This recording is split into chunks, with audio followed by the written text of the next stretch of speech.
Come to think of it, life was pretty good for me. At 50 years old, with two beautiful girls going to university and my wife Jade and I ready to celebrate our 25th wedding anniversary, things were going well.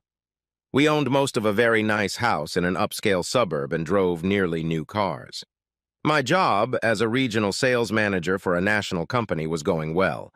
Jade, who had just returned to work 5 years ago, was also in a good position. She took a job with Greg, a friend of ours, as his assistant, but soon found her place on their advertising team.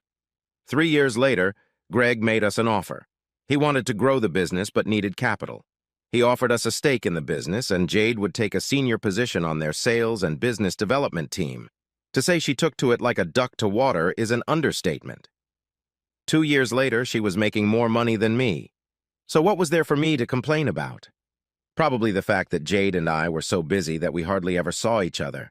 In many ways, we were living separate lives, like ships passing in the night.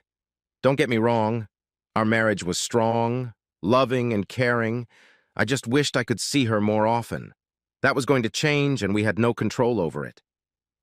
The world was hit by a virus so powerful that the only solution was to lock down entire countries with draconian controls that some compared to martial law. It was a full-blown pandemic, and the actions reflected the danger to humanity. Country and state borders were closed. Schools, churches, universities, and public forums were closed. Virtually all non-mainstream businesses were closed, and employees were ordered to stay home. Those who could work at home were forced to do so, and only those employees who were rated as essential were allowed to work. All stores, with the exception of supermarkets and pharmacies, were closed. To support these actions, the police took to the streets in large numbers to enforce the new laws. And so we were locked up, imprisoned in our own home, with no one but ourselves to talk to. To me, this was the chance we had been looking for so long. In fact, it was a blessing in disguise. Working from home was like a vacation. Jade, unlike me, worried that the business was so new that they didn't have the same cash reserves as the big players. We set up separate offices so we wouldn't interfere with each other. We brightened up the day with some fun banter about who was making coffee or lunch, and it was sort of a renaissance period in our happy marriage. For the first couple weeks, it was just like the honeymoon period. We cooked together, shared cleaning and household chores.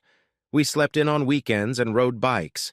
I'd been a fanatical cyclist all my life, and now Jade saw it as her only chance to get out of the house. Back then, people were only allowed to go out if they played a sport and had to maintain a social distance of at least 2 meters. Cycling seemed like the perfect solution. It became our daily break from work and an escape from household chores. During this 2-week period, Jade really took to it and looked forward to it as much as I did. The break from our usual routine gave us the opportunity to try out activities that we would have otherwise missed due to travel and long working hours. As a treat, I took an online massage course, and Jade became the lucky recipient of my nightly massages. This in turn led to the most amazing sex of our lives, as if a magic switch had flicked and we were transported back to our early years together. We made love every day, often twice a day. Oh God, it was incredible. Jade was still very attractive, active, and sexy even at 48. She decided to fill the time by taking an online course in aromatherapy, after which the delivery vans came every day and the house smelled wonderful. The combination of aromatherapy and massage had amazing results. As good as life was, things went downhill in the 3rd week. It became difficult to maintain that level of excitement and interest. We became irritable, feverish, and needed a boost. To try and get the magic back, I cooked a great dinner.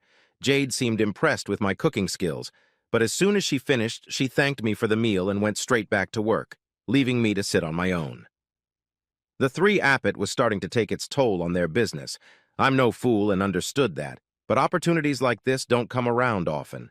A chance to start our marriage, I felt was slipping away. She spent too much time on the damn computer or phone chasing clients and customers. I needed to get her away from that damn computer. I ran a hot bubble bath, filled the bathroom with scented candles, selected smooth and luscious jazz, and dimmed the lights. When I entered her office, she was typing diligently like a madwoman. She looked up with a strange expression when I held out my hand to her. She stared back at me. "Mark, what are you doing?" I lifted her out of the chair, and she got up reluctantly. "Mark, honey, I have work to do." Putting my finger to her lips, I gagged her and took her to the bathroom. She moaned the whole way. "Mark, please, honey, I have work. It's important." As soon as she saw the bathtub and the candles, she smiled broadly. "Oh, you sexy monster, it looks incredible, but darling, I have work." "My love, I'm sure your clients will still come tomorrow, so tonight relax, enjoy the champagne, and massage that gorgeous body." I helped her undress and held her hand as she climbed into the hot tub. As she reclined in the tub, I handed her a glass of champagne. She took a deep breath. "Thank you, darling. I can't believe how thoughtful you are. I'm spoiled," I chuckled. "He worries my love. I will demand reparations later, and maybe I will get it out of your body." "Oh, God, I hope that's a promise," she whispered. I left her lying there, covered in water, head tilted back, eyes closed, listening to music and enjoying the relaxing water. I walked into the break room, and as I passed her office, I heard her phone buzzing. Damn, it would probably distract her if she heard it. I ran inside and was about to turn it off, but when I saw it was a message from Greg, I decided to open it in case it was important. When I opened the message, I was stunned. There was a message. Fuck, I can't wait to taste that juicy pussy again. Jesus Christ, what the hell, was this a joke? I started scrolling down, a flood of messages. "Greg, you sexy bastard, that's not fair. I need to feel your beautiful big tool inside me again. I want your pussy and you. I loved the way you bent me over the table." When I scrolled down the page, there were literally hundreds of messages and even a few pictures and videos. A few pictures of his tool and a few pictures of Jade with no clothes on. Jesus, this was a long time ago affair. This wasn't a joke or a prank. This was for real. As I sat stunned, my heart racing, Jade called out, "Honey, my glass is empty." I handed her another glass, and looking at her beautiful, smiling face, I didn't know what to say. She sighed, smiling blissfully. "Thank you, sexy." "Heh, don't worry, love." I returned to her office lost. The pain was so deep. How could she do this after all we'd been through, raising children, building a life, 25 years of standing side by side? Overwhelmed and filled with wild anger, I walked outside into the cold night air, trying to calm the rising tide. I wanted to hurt her. I wanted her to feel my pain, my humiliation, my burning shame. It was crazy and irrational, but I had a plan.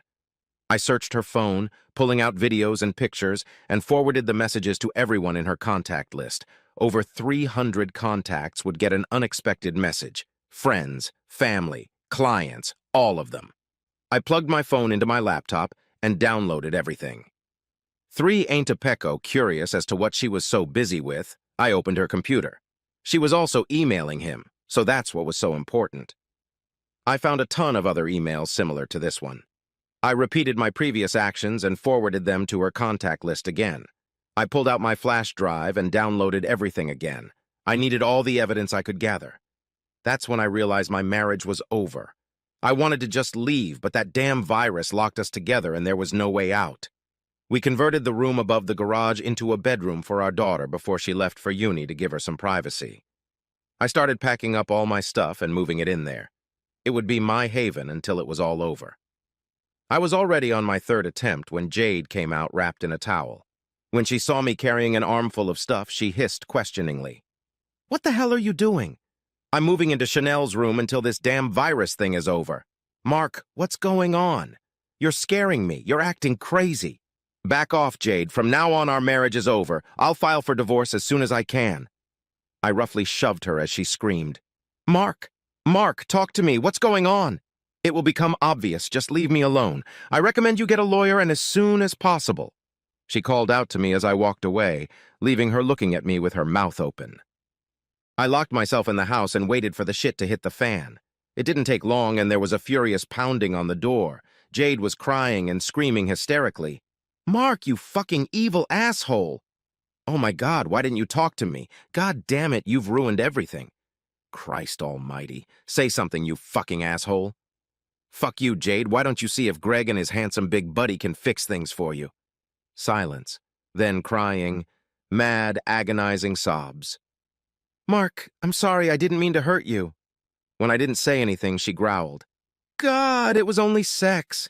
How she could feel and sound offended after her actions is mind-boggling. I hope it was good because it ended our life together, everything we had worked for. Why, Jade? Tell me, why?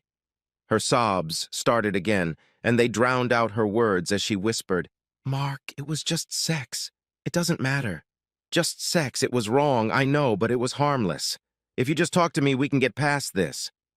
Harmless my ass. It went on for months looking at these messages. Mark, please open the door so we can have a normal conversation. Let me explain everything. Let's talk about this. No, Jade. There's no chance to talk anymore. Now we just need to clean up the mess. Yeah, you sure made it, she wheezed. Jesus, Mark. You probably ruined Greg's marriage, too. I didn't do anything. You're the one who created that shit where you took care of his family while you fucked him. Don't cry to me about his marriage.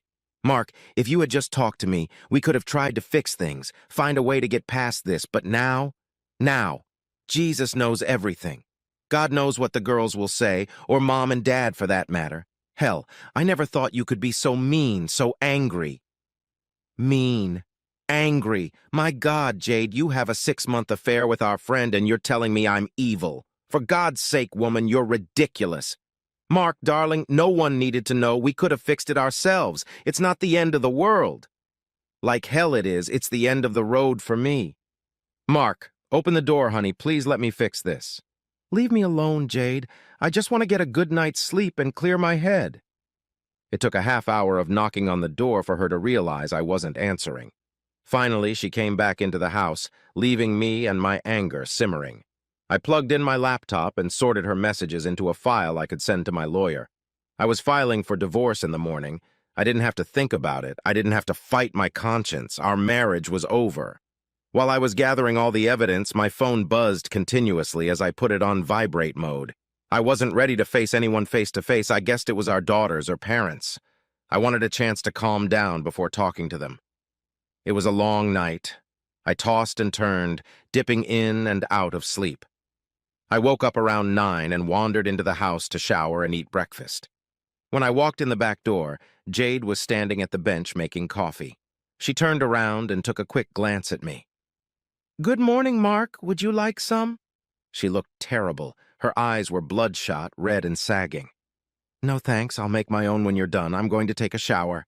Suit yourself, so be it.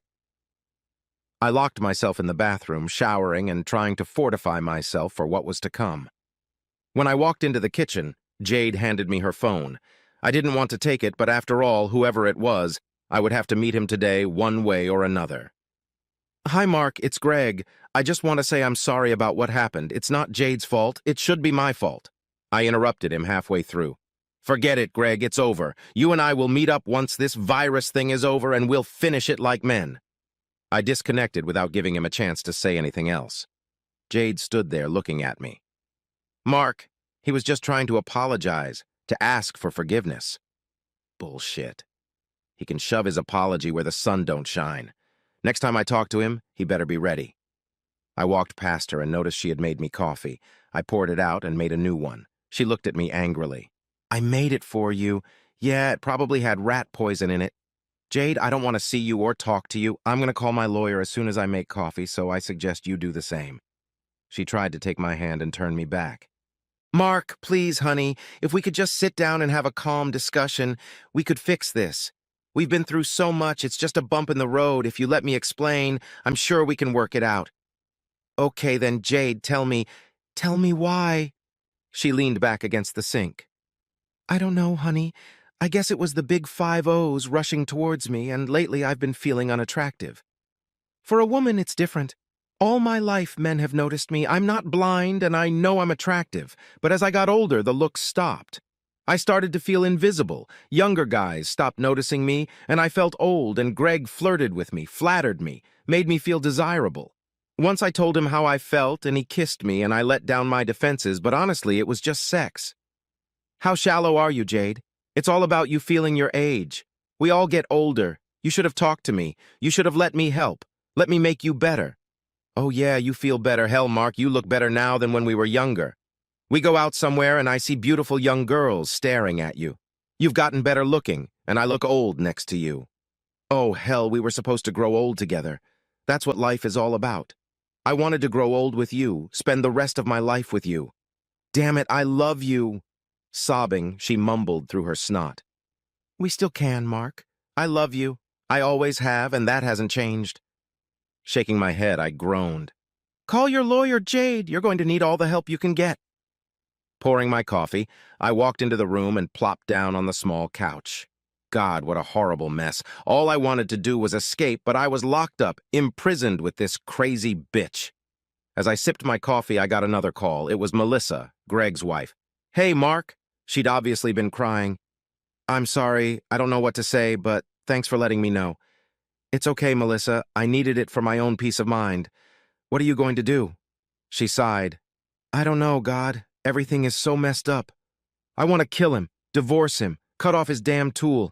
But it's not that easy for us. Our kids are so young. Everything we have is business-related. We're mortgaged up to our eyebrows.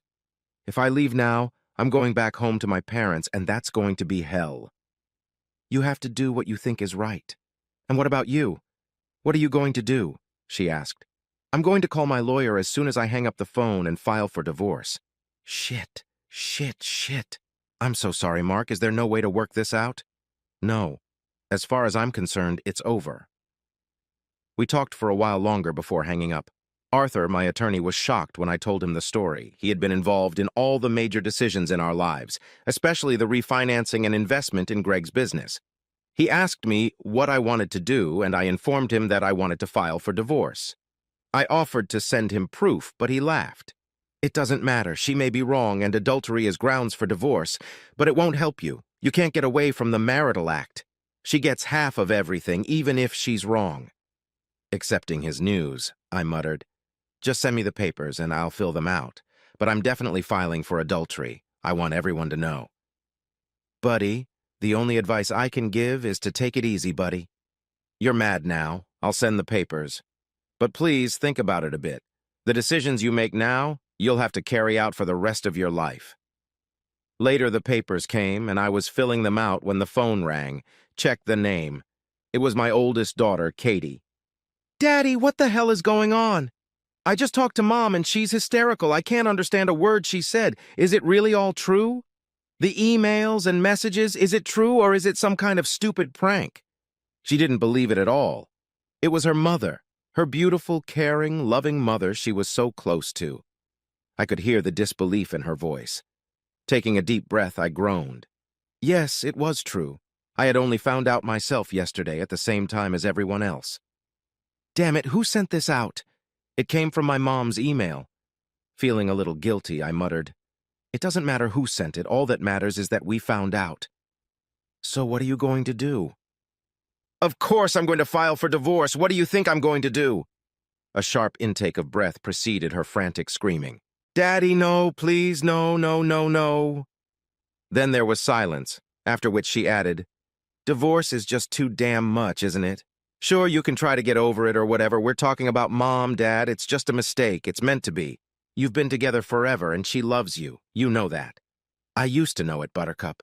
I would have bet my life on it. But now all I can do is try to stop myself from killing her. You don't mean that, Dad. It's just anger. Calm down and take a breath. Of course divorce isn't the answer. Maybe you could try a counselor or something. Sorry, Buttercup, but I've made up my mind. I want out. She's humiliated me enough. The conversation dragged on. She tried to make me change my mind, and we kept repeating the same words over and over again. Eventually, she hung up the phone, as confused and frustrated as I was. Julie, my other daughter, kept up with Katie, and again the afternoon was lost as she tried to get me to change my mind. Unfortunately, she didn't believe it was true and tried to convince me that it was just some weird hacker or something. Even her persuasive arguments couldn't change my mind. I filled out the paperwork and returned it to Arthur, signed and completed. When I called him, he gave me another piece of advice. Split the finances now before things turn into a scandal. It made sense, and I started going through our finances and possessions. We only had one bank account, and it was a joint account, and everything was deducted from it. Credit cards, mortgages, everything. Opening another account over the phone was impossible. You had to go there in person. Everything was tied up. The only good news was that there was nothing she could do either, so the money was safe for now. Of course, the rest of the day went the same way. I took calls from friends and family. Everyone wanted to know what was going on. By the end of the day, I was tired of explaining. Jade's parents were the worst. They couldn't or wouldn't believe it and seemed convinced that it was some evil plot I had devised to discredit their daughter. During dinner, I went into the house and was rummaging through the cupboards looking for something to eat when Jade walked in. "Can we talk some more, Mark? Please, we need to talk about this. Katie and Julie are devastated. Hell, you scared them half to death with all that wild talk." "It's not wild talk. I've been honest with them. I told you, Jade. I've already talked to Arthur and filed the papers. We are now in the process of divorce." "Jesus Christ, Mark, that's ridiculous, honey. It was just sex. I had no love affair or plans to run away with him. It was stupid and selfish, but it doesn't have to be the end of the world. My God, you're acting crazy." "No, crazy was me when I didn't see this happening right under my nose. Hell, I must be a fucking idiot. You both must have laughed your asses off. Jesus, all those family reunions of yours, you and him must have had a good laugh." "No, honey, it wasn't like that. We never laughed or even talked about it." "Bullshit! You fucked for 6 months. Don't tell me you never once laughed about slipping away or getting out of it." 6 fucking months, Jade. 6 months. Her face dropped. "We never laughed at you or Melissa. Say what you want, but I feel like a fool. All this time I loved you, brought you flowers on your birthday, and he gave you quick sex, God. How many times did we make love after you were with him?" "Never!" she screamed. "I would never do that to you. I love you." "I'm sorry, I didn't think about it. I didn't mean to hurt you. It just started out as innocent flirting and fun. Please, Mark, can we just sit down and talk?" "Hell no, it's over. You'll get the papers in a week or so. Just sign them and send them back." "Like hell I'll do that. There's no divorce. You're being stupid. We can fix this." I didn't say anything back, and she burst into tears. "Mark, you've already ruined me, my career and Greg's business. How much more revenge do you want?" "It's not about revenge. It's about getting it over with and moving on." I took the chips and left her there looking after me.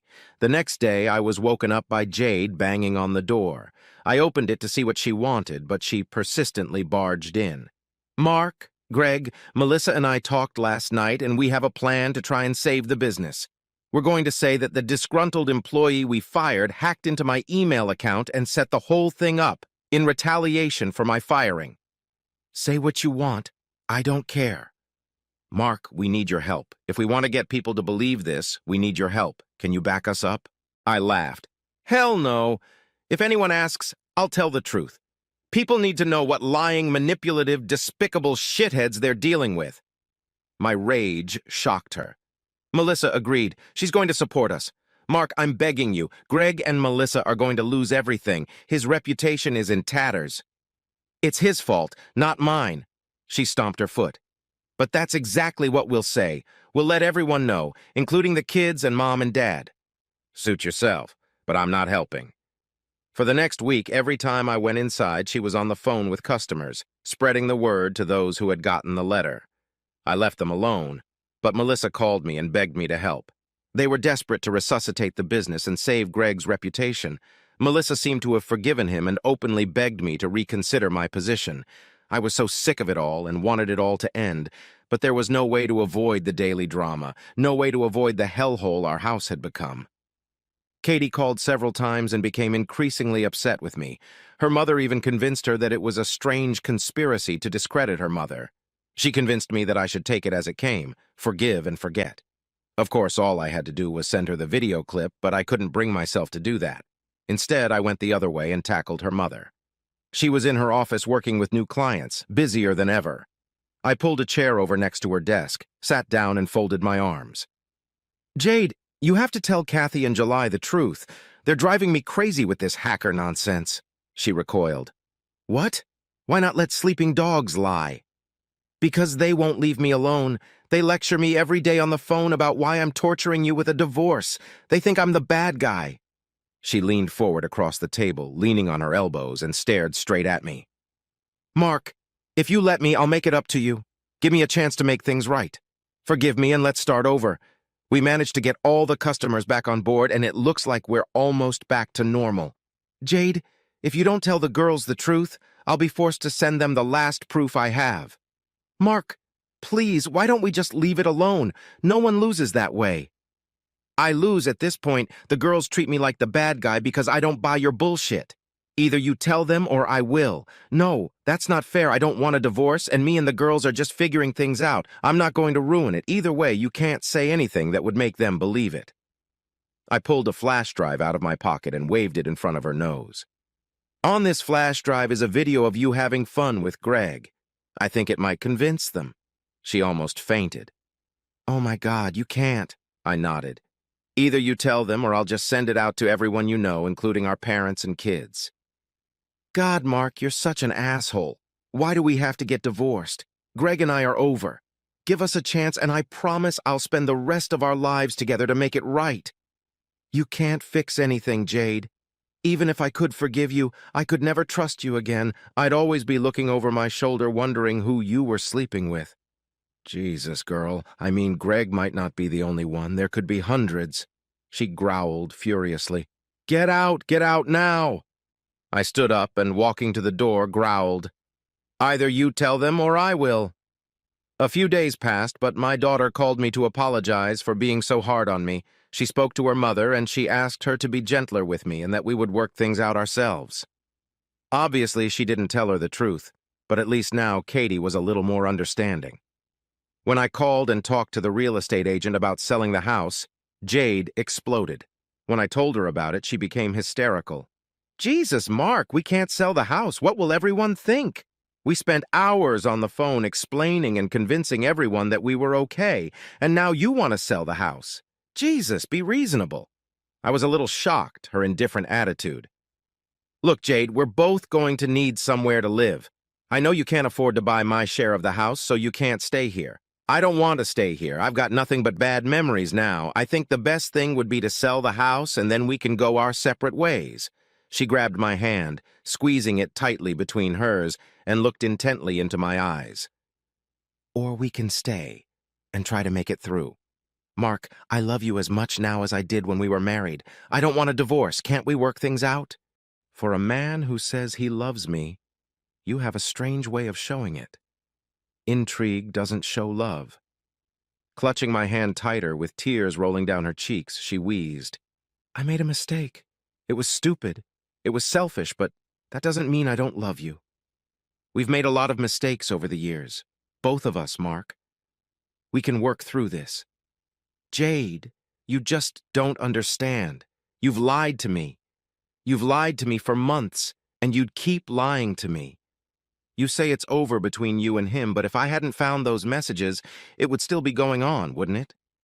She gently stroked my hand. Mark, please, just tell me, would it still be going on? When all this shit settles down, you'll be together again. She sighed, staring at the floor, and the silence grew longer and longer until I snapped into a growl. Well, that would be exactly what it would be, wouldn't it? She whispered hoarsely. I don't know, I guess so, but everything changed. We've gotten so much closer since the lockdown. You were so loving and caring. Everything changed, she pleaded.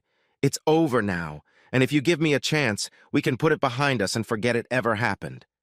Jesus, Jade, you don't even have any remorse. You just expect me to accept it and say, oh well, never mind. Let me tell you something.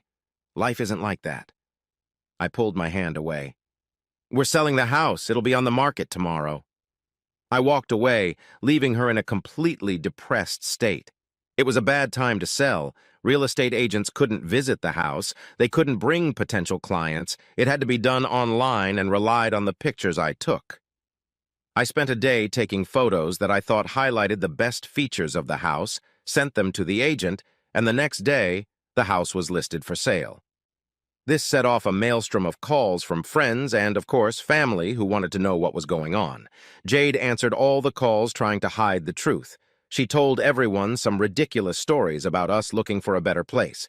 When the country got the virus under control and the restrictions were slowly lifted, we had a little more freedom. Things were supposed to slowly return to a more normal way of life, but that was a month away, no less. During that month, things calmed down between Jade and me. We ate dinner together. We were able to talk without arguing or yelling, and the anger gradually subsided. One day at dinner, she asked, "What can I do to change your mind? I'll do anything." Glancing across the table, I sighed. "I don't think anything will help. I've lost trust in you. But if we tried to mend the relationship, the first thing you'd do would be to quit your job." "What?" she choked. "I can't do that. I have shares in the company. We own 35% of the business now. God, Mark, I love this job. I love being a part of it. Honey, I promise it's over between me and Greg. It's over." "You made that promise to me 25 years ago on our wedding day. It obviously meant nothing then. Why should I trust you now?" She leaned back in her chair. "Mark, I made a mistake. I know that, but I promise, what else can I do? Quit your job. It seems simple to me. If you want to try again, that's what I demand. And even then, I make no promises." She shook her head. "I don't understand. What difference does it make? Mark, I love this job. I've put my all into it. Why can't we just try to move on? Because you'll be working together every day, traveling together. I can't have that. If you want to make up, that's the first building block." "No, Mark, that's not fair. I'll do whatever it takes, but I'm not quitting my job." "That's fine, Jade, but it shows exactly where I stand, doesn't it?" This little exchange led to a long discussion and argument by my daughters, who tried to play the role of mediator, but they were on my side. They both tried to convince her to take my side, but she was adamant. I don't know if she was just stubborn, if she thought she could have her cake and eat it, or if she was just stupid. Later, when we watched the late news, she nervously snuggled up to me as we watched TV. "Mark, will you sleep with me tonight? I need you back in our bed." Pulling her head closer and kissing her forehead, I said, "I don't think that's a good idea. It will only confuse things." She tried to turn our kiss into something deeper. "Mark, honey, this could be the first step to reconciliation." "I don't want to reconcile. I want to move on." She burst into tears and ran into the bedroom, and I could hear her crying. Turning off the TV, I went to bed. The papers came back from the lawyers and were unsigned. Jade refused to sign. She wanted to fight. It took several days of constant arguments and my threats to send a video of her having fun at Greg's place to get her to sign the papers. The realization of the inevitable finally came, and she accepted it. When the restrictions were lifted, the house sold in just a couple weeks. I found a small apartment in the city, as did Jade, and she found an apartment closer to her office. Our daughters went through a period of hating and blaming me. Julie was the worst. She believed her mother and blamed me for not supporting her. It took a while before we could talk. "Julie, have you ever seen me act without knowing the whole story? Look back over your life and name me one instance where I reacted too quickly or too harshly to you." She thought for a moment before answering. "Never. Dad, you've always been so fair with us. That's why this seems so wrong. You know what's frustrating, Julie, is that you've never considered the fact that I know the truth, and my actions are not an overreaction, but a logical result." She sighed, looking at me. "So you're saying Mom really cheated?" I nodded slowly. "I don't believe that, Dad. She would never do that. She loves you. Couldn't you go to counseling or something? What would you do if you found out your boyfriend cheated on you, Julie? Would you give him a second chance?" I saw reality hit her. We broke up on better terms. The separation made the divorce easier. We split everything 50-50, although things went well for Jade at first. The difficulty came with Melissa. She tried to accept that Jade and Greg were still working together, but she was having a hard time, and so was I. How could she trust them? We no longer kept in touch. She blamed me for some of their difficulties. Melissa thought that if I forgave Jade and stayed with her, the problems she was having with Greg would somehow be resolved. Greg was Jade's closest friend, but because of Melissa's constant nagging, a rift had formed between them and he was forced to withdraw, which hurt Jade. She spent most nights crying on the phone with our daughters, which in turn prompted them to call me, begging me to forgive and forget. Greg. The moment the restrictions were lifted, I took my chance. I had made him a promise, and it was time to act. I waited in the parking lot of their business. The day of reckoning had come. As soon as he stepped out into the parking lot and saw me, he stopped dead in his tracks. "Mark, I'm sorry. I was a fool, and I apologize for this shitstorm." I took off my jacket and put it on the hood of my car. "Greg, I promised you I'd come get you. Now I'm here. Let's do this like men." He quickly stepped back. Mate, I don't want to fight you. It won't solve anything. You're not my buddy. You gave up that privilege when you screwed my wife and lied to my face. He realized when I approached him that this was happening. He dropped his briefcase and started to take off his jacket. As soon as he threw off his jacket, I was on top of him. We were about the same height and couldn't be called fighters, but I had anger on my side, a cold, dirty feeling in my stomach that needed an outlet. When I hit him, the pain subsided a little and my stomach relaxed. Not all the blows were one-sided. He threw a few punches too, but driven by anger, I kept going. The only thing that stopped me was the policeman pulling me away from him. When I looked back, there was a small group gathered there, and among them was Jade, who was covering her mouth with her hands. She looked terrified. The policeman separated us, and Greg and I stood looking angrily at each other. There was blood running down his face. His nose was broken, and his lip was smashed. He wasn't an oil painting, but then again, neither was I. Jade approached, but as she got closer, the policeman raised his hand. "Step back, please, lady. Let me handle this." She stood without moving from her seat, her eyes fixed on me, pleading, questioning. The policeman interrupted the moment, pushing us back to the car, and began his interrogation. To his credit, Mark didn't try to accuse me or press any charges. He simply told the policeman that we had had an argument and nothing else had happened. The policeman was not convinced by this, but what could he say? He decided to make us shake hands. When we shook hands, Greg held on longer than necessary. "Sorry, buddy. I didn't plan any of this. It was just an error in judgment." He dropped my hand when I refused to accept his apology, and I turned and walked to my car. Jade ran after me. "Mark, I'm sorry I kick myself every day for screwing up, but can't we at least try? Jesus, 25 years, Mark. 25 years has got to be worth something." "I'm sorry, Jade, but I can't. I kick myself every day, too.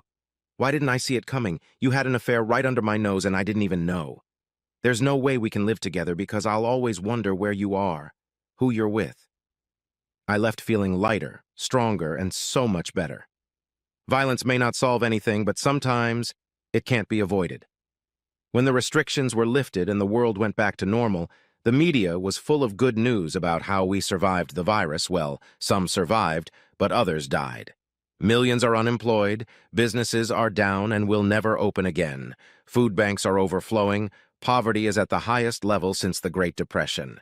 Yes, some things couldn't survive.